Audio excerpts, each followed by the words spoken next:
카페인이 효과가 있다 보니까 피로와 불면이 있음에도 불구하고 계속 먹게 돼요. 내가 피로하고 뭔가 운동이 잘 안 될 것 같으니까 카페인을 먹고 운동을 하는 거예요. 그리고 또 잠을 잘 못 자. 계속 이제 반복이 되다 보면 내 몸이 약간 좀 곪는다라는 걸 느끼시는 분들도 있을 거예요. 동아, 오늘은 카페인과 부스터에 대해서 이야기해보도록 할 거예요. 카페인은 우리 주변에서 진짜 쉽게 볼 수 있는 성분이에요. 그래서 커피도 있고, 그 다음에 뭐 레드불, 그 다음에 뭐 초콜릿이라든지 콜라에도 들어가 있죠. 카페인은 우리 주변에서 쉽게 볼 수 있는 성분이기 때문에 되게 우리가 간과하는 경우가 많아요. 근데 이 카페인은 운동 수행 능력을 올려주는데 가장 좋은 성분 중 하나인데, 운동 수행 능력을 올려주는 성분들은 카페인 말고도 되게 다양하게 있어요. 베탈란이나 크레아틴, 시트룰린, 아르기닌, 뭐 글리세롤 이렇게 있는데, 사실 여러분들이 이렇게 보면 어우씨 뭐야 뭔 성분들이야 처음 들어봐 라고 하실 거예요. 그래서 좀 위해하거나 아니면 되게 전문적인 성분이라고 생각할 수 있는데, 사실 뭐 그렇게까지는 딥한 성분은 아니에요. 근데 그런 것들 있죠. 이런 성분들이 뭐 과대 과장 광고들이 되는 경우들이 종종 있는데, 그렇게까지 내 운동 수행 능력을 드라마틱하게 올려주는 그런 성분들은 없어요. 그나마 지금 말씀드리는 카페인이 체감되는 효과는 되게 커요. 그리고 이런 성분들을 종합해서 들어가 있는 거를 부스터라고 얘기를 해요. 근데 이런 부스터 제품들은 제가 초보자분들한테는 추천해주진 않아요. 그 이유가, 크레아틴 같은 경우에는 어느 정도 근육량이 있는 사람들이 먹으면 좋아요. 그래서 초보자분들이 만약에 근육량이 없는데 크레아틴을 섭취를 한다? 그건 저는 별로 추천을 하지 않아요. 그리고 카페인 역시 운동 수행 능력을 올려주는 제품이긴 한데, 내가 자세가 잘 안 나와. 아직 운동 자세가 잘 안 나오는데 카페인을 먹어. 카페인 효과 중 하나가 내게 흥분도를 올려주는 거예요. 근데 그러다 보니까 운동에 오히려 집중이 안 되는 경우도 있어요. 그리고 베타알라닌이나 시트룰린, 글리세롤 이런 성분들이 전체적으로 운동 수행 능력을 올려주는 제품들이에요.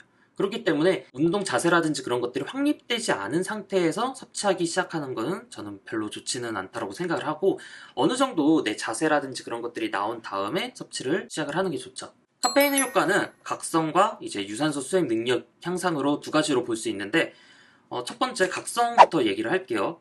그래서 카페인을 먹으면 우리가 심박수가 올라가요. 그리고 집중력이 올라가고 에너지 사용량이 증가가 되죠. 이래서 내 운동 수행 능력이 향상이 되는데, 카페인을 너무 과도하게 섭취할 경우에는 심박수가 너무 과도하게 올라가서 오히려 불안 증상을 겪을 수가 있고, 그 다음에 집중력 증가가 많이 되는 반면에 이것들이 계속 지속이 돼서 불면을 가지고 올 수도 있어요.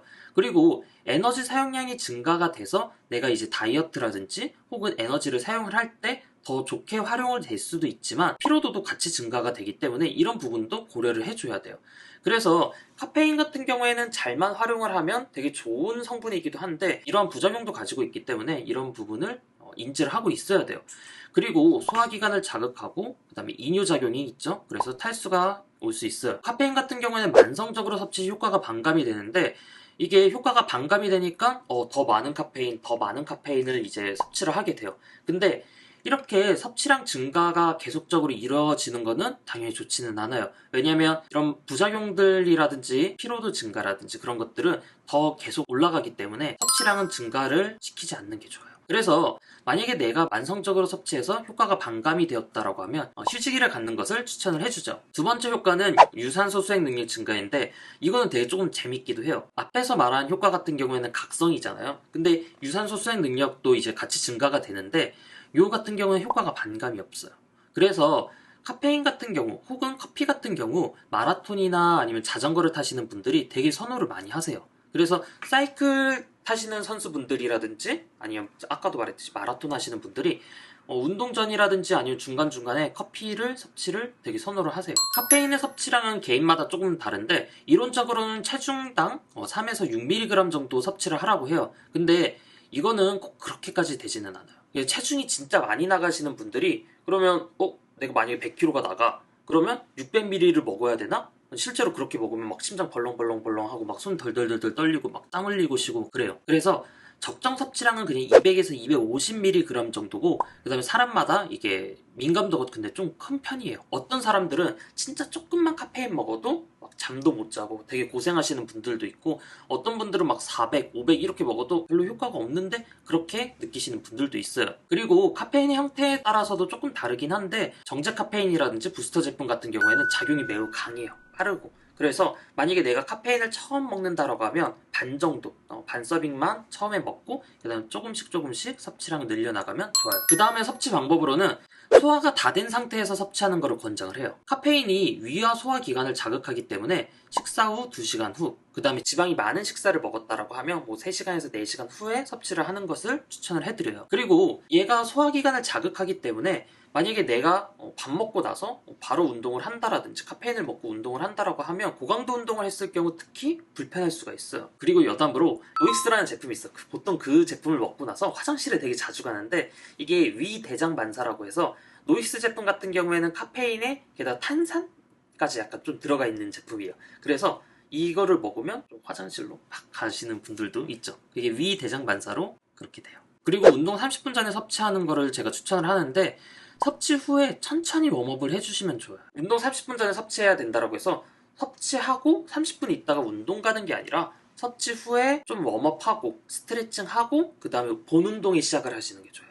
그래서 이게 효과가 있기까지가 30분 정도가 걸리는데 그 안에 좀 웜업을 해주시면 좋고, 그리고 이제 웜업하는 동안은 심박수 130에서 140 정도 찍으시면 도움이 돼요. 카페인의 부작용들이 여러 가지가 있는데 첫 번째로는 피로, 불면, 이뇨, 혈압 상승 등, 그러니까 내 몸에 직접적으로 나타나는 것들, 이런 것들이 있어요. 그래서 아까도 말했듯이 카페인을 많이 먹었을 때 가장 주의해야 되는 것은 피로와 불면이에요. 이런 것들 때문에 카페인이 효과가 있다 보니까 이 피로와 불면이 있음에도 불구하고 계속 먹게 돼요. 그러니까 오히려 악순환이 되는 경우도 있어요. 내가 피곤하고 뭔가 운동이 잘 안 될 것 같으니까 카페인을 먹고 운동을 하는 거예요. 그리고 또 잠을 잘 못 자. 그 다음날 돼서 또 몸이 피로하고 운동이 잘 안 될 것 같으니까 흔히 말해서 부스터를 빨고 운동을 한다라고 하거든요. 그렇게 하고 또 운동을 가요. 그리고 또 제대로 못 자. 이게 계속 이제 반복이 되다 보면 내 몸이 약간 좀 곪는다라는 걸 느끼시는 분들도 있을 거예요. 그래서 이런 부분도 이제 컨트롤 해주셔야 돼요. 그 다음에 나에게 맞는 섭취량을 찾기. 아까도 말했듯이 카페인은 다다익선은 아니에요. 분명 나에게 맞는 적정량의 섭취량이라는 게 분명히 있어요. 근데 카페인을 먹고 나서 운동이 잘 돼. 그럼 조금만 더 먹으면 더 잘 될까? 아니면 만성적으로 섭취하다 보니까 효과가 점점 반감돼. 그럼 조금 더 먹을까? 조금 더 먹을까? 하다 보면 점점 섭취량이 올라가는 경우가 있어요. 그래서 나에게 맞는 섭취량을 찾는 게 되게 중요해요. 그리고 내가 체력적으로나 아니면 컨디션이 안 좋을 경우에는 카페인을 먹을 경우에는 오히려 불안감, 손떨림이라든지 뭔가 초조함을 느낄 수도 있어요. 그럴 경우에는 피로도가 많이 누적이 됐고 체력이 좀 딸린다라는 거니까 섭취량을 낮추시고 그 다음에 휴지기를 갖는 거를 추천을 해드려요. 마지막으로 의존증. 이게 카페인 의존증이 생기는 경우가 있어요. 카페인이 뭐 중독 성분이 있는 건 아니지만 내가 얘를 먹고 운동을 했을 때 잘 돼. 그러다 보니까 얘를 못 끊는 경우가 되게 많아요. 실제로 운동하시는 분들이 이 카페인을 못 끊고 계속 진짜 꾸준히 드시는 경우들이 많은데 아까도 말했듯이 이런 부작용들, 피로와 불면이 이제 오기 때문에 이런 것들을 고려를 해서 휴지기를 가져주는 게 좋아요. 그리고 카페인 같은 경우에는 7일에서 14일 정도 이제 섭취를 안 했을 경우에는 이제 카페인을 처음 먹었을 때 효과를 다시 누릴 수가 있어요. 그렇기 때문에 만약에 내가 대회라든지 기록을 위해서 카페인의 효과를 최대한 끌어올리고 싶다라고 하면 7일에서 14일 정도 이제 휴지기를 갖는 게 좋아요. 그리고 내가 아까도 말했지, 카페인을 계속 먹어요. 그러다 보니까 몸이 완전 곪아버린 거야. 그랬을 경우에는 조금 더 오랫동안 휴지기를 갖는 게 좋아요. 2주에서 4주 정도. 그래서 카페인 각성 효과로 인한 뭐 피로라든지 신경계 회복을 위해서는 조금 더 길게 텀을 가지고 휴지기를 가져주는 게 좋죠. 부스터 제품이 상당히 다양하게 있는데 저는 되게 클래식한 제품들을 선호를 해요. 뭐 NOx 플러드라든지 노익스라고도 얘기를 하죠. 그다음 C4라든지 옵티멈 골드 프리워크아웃 이런 제품들을 선호를 하고, 그다음 제가 가장 싫어하는 제품 중 하나가 3XT 제품이에요. 미국 부스터 트렌드가 점점 카페인을 강한 거, 그리고 신경계를 자극하는 거, 흥분도를 높이는 거, 이런 것들 위주로 계속 가기 시작을 했어요. 그러다 보니까 그거의 정점은 거의 3XT예요. 그러니까 아까도 말했듯이 운동에 도움이 되는 성분들은 그냥 싹 다 뺐어요. 뭐 베탈라닌도 안 들어가 있고 크레아틴도 안 들어가 있고 저 제품 안에는 그냥 오직 카페인이랑 요인빈 이렇게 들어가 있어. 그러다 보니까 그냥 제가 좀 싫어하는 제품이 됐어요. 어떻게 보면 저 제품은 좀 신경계를 너무나도 자극하는 제품이다 보니까 그렇게 추천하지는 않아요. 그리고 부스터 제품은 웬만하면 좀 메이저 제품으로 드시는 거를 제가 추천을 해요. 간혹가다 진짜 마이너한 제품들 같은 경우에는 또 도핑에 걸리는 제품들도 있기 때문에 그런 것들은 좀 주의해 주시길 바라고, 그리고 DMA랑 다른 성분이에요. 요즘 최근 들어서 또 노익스 도핑 걸린다라고 해서 또 누가 이상한 소리 하고 다니는데 안 걸려요. 안 걸리고 그 다음 노익스 안에 들어가 있는 DMEA는 DMAA랑 전혀 다른 성분이에요. DMAA는 도핑에 걸리는 성분인데 이거랑 또 같다라고 하면서 또 이상한 헛소문을 뿌리고 다니시는 분이 계셔서 제가 조금 당황스러워요. 그리고 이런 클래식한 제품들에는 아까도 말했듯이 이런 베타알라닌, 크레아틴, 시트룰린, 글리세롤 이런 성분들이 최신 트렌드에 반영돼서 들어가 있지는 않아요. 그리고 내 체급에 따라서도 섭취량을 더 늘려야 되는 성분들도 있기 때문에 이제 단일 성분으로 사셔서 이제 좀 커스텀해서 드시는 것도 하나의 방법이에요. 예, 동면중의 운동도우미 사이트 어플도 있어요. 여기에 들어가 보면 이렇게 단일 성분에 대한 섭취량, 코멘트 등 이렇게 볼 수 있어요. 추천 제품도 확인할 수 있어요. 그리고 카페인, 부스터와 함께 섭취하면 도움이 되는 제품들을 몇 개 알려드릴 텐데요. 첫 번째는 글리세롤이나 니트레이트 제품이에요. 요거 같은 경우에는 이제 펌핑에 도움이 되는 성분들인데, 글리세롤은 수압, 내 몸에 이제 수분을 좀 당기는 성분이 있고, 그 다음에 니트레이트는 좀 혈관 확장, 그런 효과가 있어요. 근데 이런 성분들이 펌핑에 도움이 되는 성분들인데, 펌핑은 운동 수행 능력에 직접적으로는 영향을 주지는 않아요.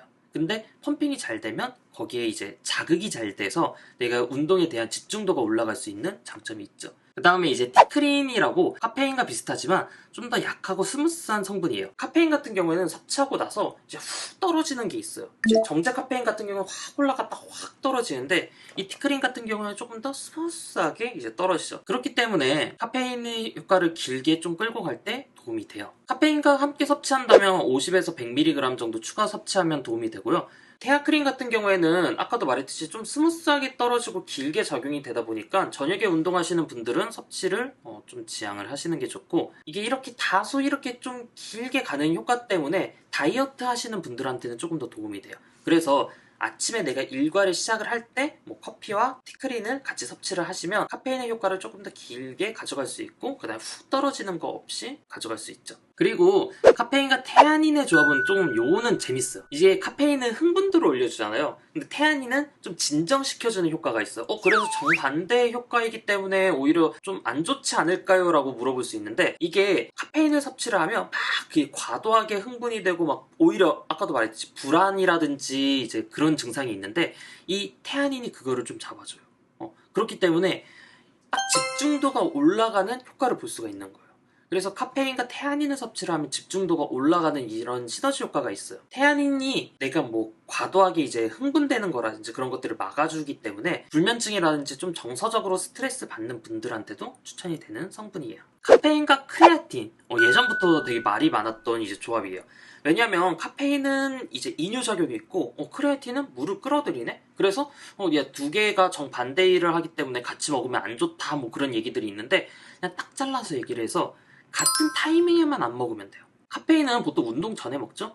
그리고 크레아틴은 뭐 운동 후에 먹든 아니면 나중에 단백질 보충제랑 같이 먹든 그건 크게 상관없어요. 크레아틴 같은 경우에는 내가 꾸준히 섭취해서 내 몸의 크레아틴 보유량을 늘리는 게 목적이기 때문에 크레아틴 섭취 타이밍은 솔직히 말해서 그렇게까지 크게 중요하지는 않지만, 카페인과 같은 타이밍에 먹으면 그렇게 좋지는 않아요. 왜냐면 카페인이 위를 자극하고 크레아틴도 위를 자극하기 때문에 두 개가 적정량을 섭취를 했을 경우에는 속이 불편하신 분들도 종종 있어요. 그렇기 때문에 다른 타이밍에만 드신다라고 하면 크게 문제는 없어요. 그리고 카페인은 에너지 사용량을 증가시킨다라고 제가 말씀을 드렸잖아요. 근데 보충제 중에서 커팅제라고 있어요. 그래서 다이어트 할 때 내가 커팅제를 먹으면 다이어트에 도움이 된다라고 해서 커팅제도 먹고 그 다음에 부스터나 카페인도 먹고 이러시는 분들이 있는데, 커팅제의 메인 성분이 카페인이에요. 그렇기 때문에 카페인도 먹고 혹은 부스터도 먹고 커팅제도 먹고 이렇게 먹을 경우에는 중복 섭취가 돼요. 그래서 탈수나 컨디션 악화, 피로 그런 부작용들을 가지고 올 수 있기 때문에 같이 먹는 거는 제가 추천하지는 않아요. 그리고 이제 카페인에 대한 이제 몇 가지 팁을 말씀드리고 좀 끝내보도록 할게요. 카페인이나 부스터를 먹고 나서 운동 후에 탄수화물을 섭취하면 글리코겐 회복과 그 다음에 내 컨디션 회복에도 더 도움을 줄 수가 있어요. 탄수화물을 먹으면 우리 몸에서 인슐린이 분비가 되는데 인슐린과 반대작용을 하는 아드레날린의 분비를 낮춰줄 수가 있어요. 이거는 좀 유명한 호르몬이라서 여러분들도 많이 아실 거야. 아드레날린은 이제 흥분 호르몬이기 때문에 내 몸을 흥분시켜주는 호르몬이죠. 운동 후에 탄수화물을 섭취를 하면 인슐린이 분비가 되고 인슐린이 분비가 되면 내 몸을 조금 더 진정시켜줄 수가 있죠. 그리고 글리코겐 회복에도 도움이 되는데 체중당 탄수화물 1.2g을 섭취를 하면 글리코겐 회복에 크게 도움이 될 수가 있어요. 그래서 카페인을 섭취를 해서 조금 더 하드코어하게 운동하시는 분들 같은 경우에는 운동 후에 탄수화물을 섭취를 하시면 조금 더 회복을 신경을 쓸 수가 있죠. 그리고 또 한 가지 팁으로는 운동 중에 섭취하는 거예요. 요거는 시합이라든지 뭐 경기가 있는 경우에만 제가 이제 추천을 하는데 카페인은 시간이 지날수록 효과가 반감이 돼요. 그래서 운동 중간중간에 한 50ml 정도의 카페인을 이제 계속 섭취를 해주는 방법이죠. 다만 체력 손실이 크기 때문에 중요한 시합이나 경기 있는 날에만 섭취를 하는 걸 추천을 하죠. 마지막으로 카페인 음료예요. 우리나라의 카페인 음료는 좀 약해요. 우리나라에서는 과라나 추출물을 사용하기 때문에 이제 해외 같은 경우에 정제 카페인을 쓰거든요. 그렇기 때문에 해외 제품들에 비해서 약한데 부스터라든지 아니면 해외 제품들 같은 경우에는 정제 카페인을 써요. 그래서 훨씬 더 강해요. 우리가 접하는 이런 레드불이라든지 커피라든지 그런 것들이 부스터에 비해서는 사실 좀 많이 약한 편이에요. 그래서 이런 레드불이라든지 아니면 부스터 같은 경우에도 카페인 함량이 2~3배 정도가 좀 차이가 나죠. 운동을 할 때는 이런 정제 카페인이 효과가 빠르게 작용이 되기 때문에 좋지만 아까도 말씀드렸던 것처럼 그만큼 작용이 강하기 때문에 이제 그런 부분을 주의하셔야 돼요. 카페인의 효과가 좋은 만큼 부작용이 큰 성분이에요. 그래서 여러분들이 안정성 있게 내가 얼마큼 섭취를 해야 되는지 그리고 주기적으로 휴식일을 갖는 것을 제가 추천을 합니다. 오늘은 여기까지. 똥빠